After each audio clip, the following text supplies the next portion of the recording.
welcome back to my YouTube channel. So last week we wasn't able to upload because we did a long story. Are you sure about that? This story, it's called Boomtown. And you might be wondering, why is the what is called, like, when you see my videos, like the picture, when you see it first and then when you click it you'll see my video. And if you know what I mean, yeah, you will ask, why is there a pie in that picture?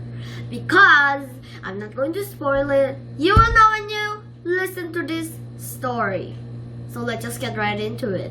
Wow! Boomtown.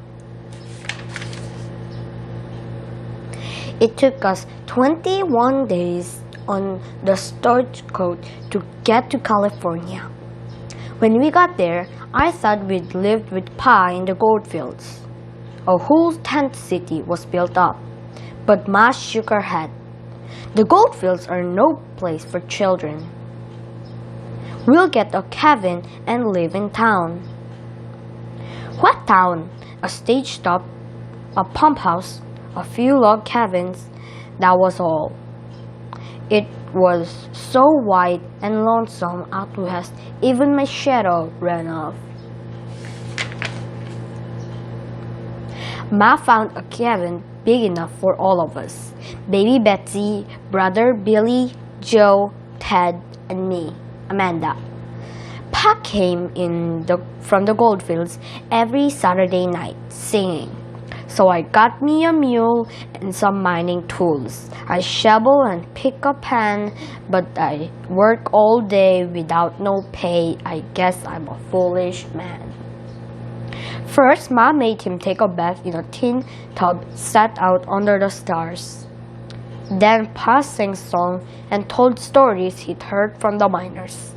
Stories about a man finding big nuggets and striking it rich. But poor Pa, he had no luck at all.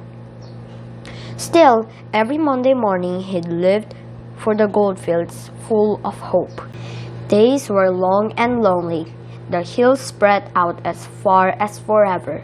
Nights, me and Ma and my brother and baby Betsy would sit out and wait for shooting stars to snail across the sky.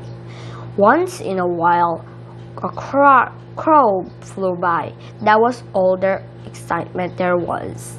My brother worked some furrows. They planted corn and potatoes and beans. Then they ran around climbing trees, skinning their knees. But after the water was fetched and the wash was done, after the soap was made and the fire laid, after beds were fixed and the floor was swept clean, I'd sit outside our cabin door with baby Betsy, so bored I thought I'd die. Also, I hankered for some pie. I loved to bake a pie. I asked Ma and she said pie would be good, but we have no pie pans and no real oven. Just the wood stove. How would you bake a pie?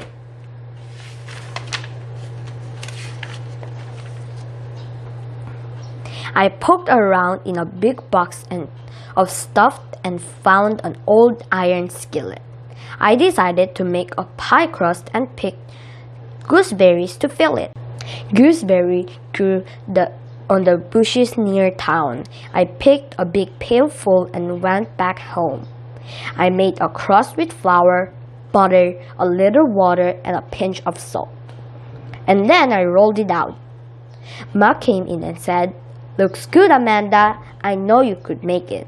But tell me, how would you bake it?" I showed Ma the skillet. She shook her head. "I don't think it will work, but you can try." "It will work," I said. Brothers Billy and Joe and Ted stood there laughing. When the wood turned to coals, I pushed my pie inside the old wood stove. After a while, I smelled a bad burning. I pulled out my pie, hard as a rock. Billy, Joe, and Ted whooped and slapped their sides. They snatched up my pie and tossed it high into the air.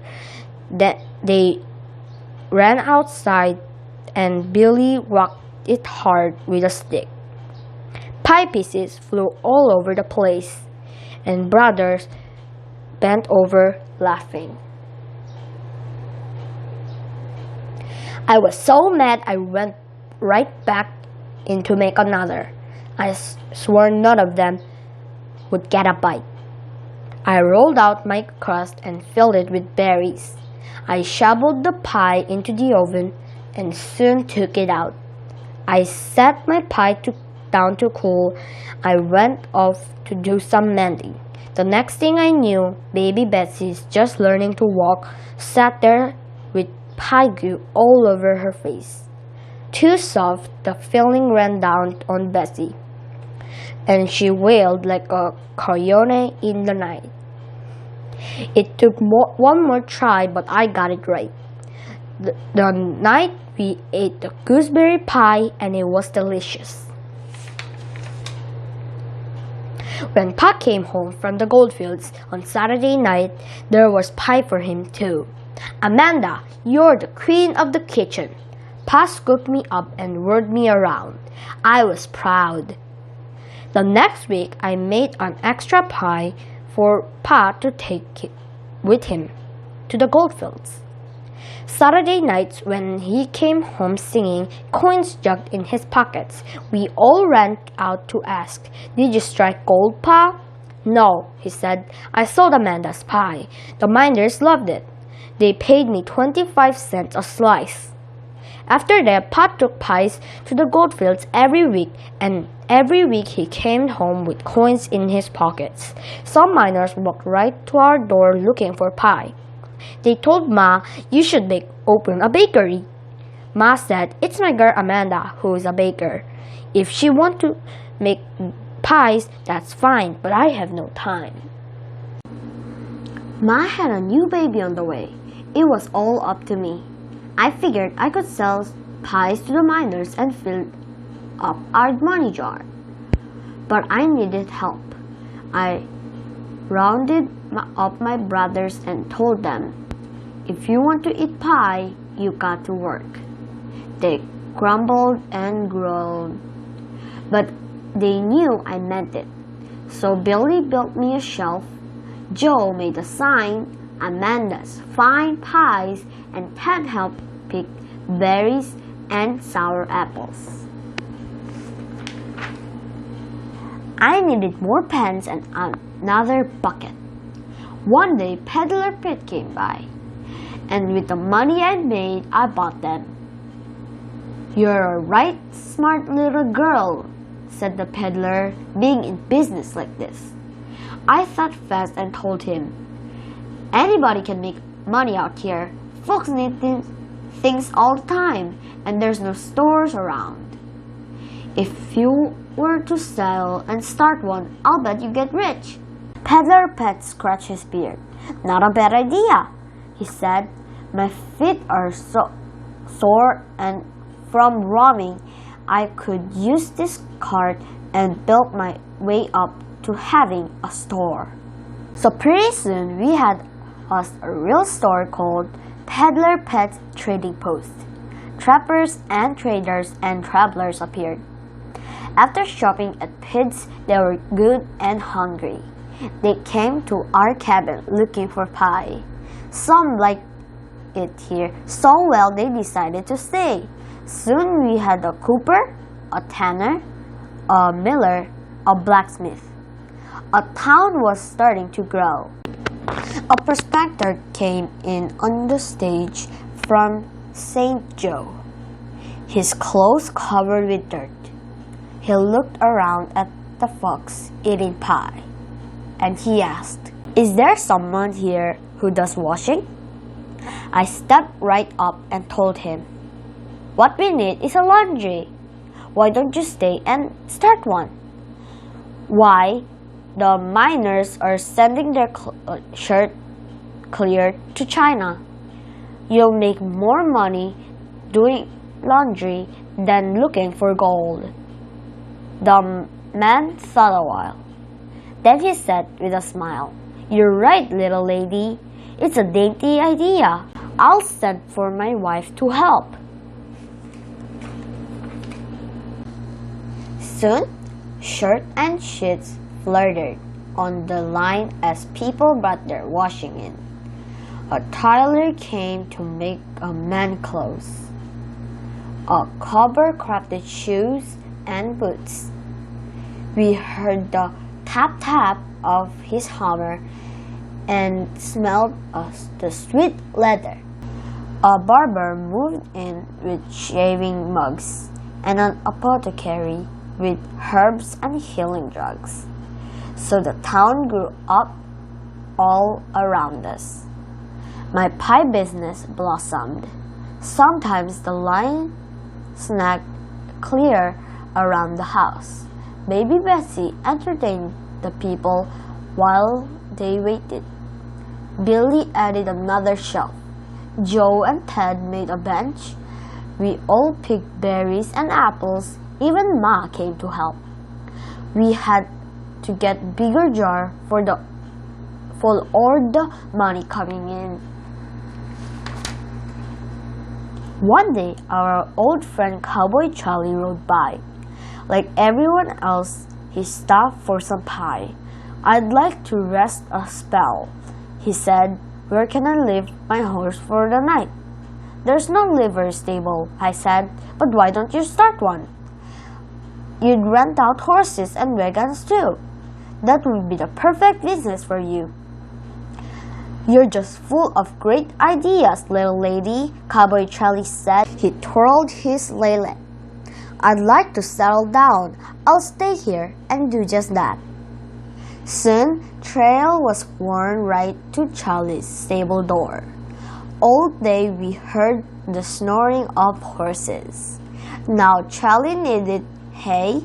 Farmers brought wagons and sacks full of feed. With all these people riding in, someone decided to build a hotel and a cafe. The town grew fast all around us. The owner of the cafe bought pie for me, 5 or 6 at a time. I taught Billy how to roll the crust. Joe got wood for the stove. Ted washed the fruit, and Baby Betsy tried to stir in the sugar. The money jar in our kitchen looked already bust. Where could we safely keep all that cash? Luckily us, one day Mr. Hooper, the banker, appeared. "I'm building a bank," Mr. Hooper said to me. "This is getting to be a boom town." "We'll use your bank," I told Mr. Hooper. "But the roads are so poor. In winter there's mud and in summer there is dust. We need some sidewalks and a better streets." "You're a smart little lady," said Mr. Hooper, tipping his hat. "I'll see what I could do about that." Before we knew it, the bank was built and the wooden sidewalks were laid. One street was called Bank Street. Another was called Main. Soon everyone lane and landmark had a name. Pa and my brothers built on a big room for our bakery. Men sent for their families. New houses appeared everywhere. Babies and children filled up the town. We need a school and a schoolmarm. We knew Miss Camilla from our stagecoach days. She was living up the coast a ways. Cowboy Charlie rode off to fetch her, and she was glad to come. Miss Camilla, the teacher, had married a preacher, and he came too.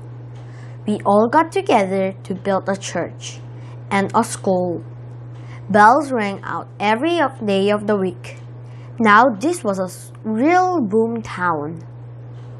One day, Pa said to me, Amanda, I'm through panning for gold.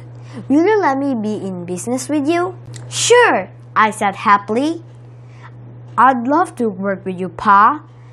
And I'd also like to go to school. So Pa turned the to baking, and we all worked together, passing while he rolled out the dough. Amanda found a skillet and berries to fill it. Made pies without a pan. Our pies are the best in all the West. I guess I'm a lucky man. Now Pa is with us every day. There's excitement and bustle all around. Our house sits in the middle of a boomtown. And to think, it all started to me, Amanda, baking pies. Okay guys, so I'm pretty sure now you understand why there's a pie. If you still don't understand, it means that because Amanda made pies, right? And then she started the boomtown, like in the end here. It just said it, like, and to think, it all started with me, Amanda, baking pies. That's why we had like the pie while holding and then the tongue like that. If you understand what I mean. Yeah. So I'm pretty sure the father is going to be an amazing singer. I don't know why he is baking or gold digging. Yeah, why is she doing that if he can just like be singer? Maybe back then there's no singing thing, but you can still make a business here. Like, Amanda found a skillet and berries to fill it. Made pies without a pan. Our pies are the best in all the West. I guess I'm a lucky man. That's a good song, like literally. Maybe you guys don't think it's a good song, maybe because of the melody of me. Then you can just change it into your own style and it will still sound so cool. And I don't know why he do that, but yeah, he's a really good singer. And I would just wanted to say that. And like, also I wanted to say that Amanda is just like a mayor in this story. Like here is like the bank, the Mr. Hooper, the banker, told Amanda that he is going to build a bank. Why is he telling that? I don't know, maybe, I don't know. But yeah, if you know the answer, comment down below. I don't know. But since he asked for it, I feel like it's like she's like a mayor. I'm not sure. I don't know. I don't know what I'm really meaning here. But yeah, I hope you enjoyed this video. If you do enjoy, don't forget to click that like button and also subscribe if you're new to this channel. And I'll see you next time. Bye! And also, I hope you are having a great day. Bye!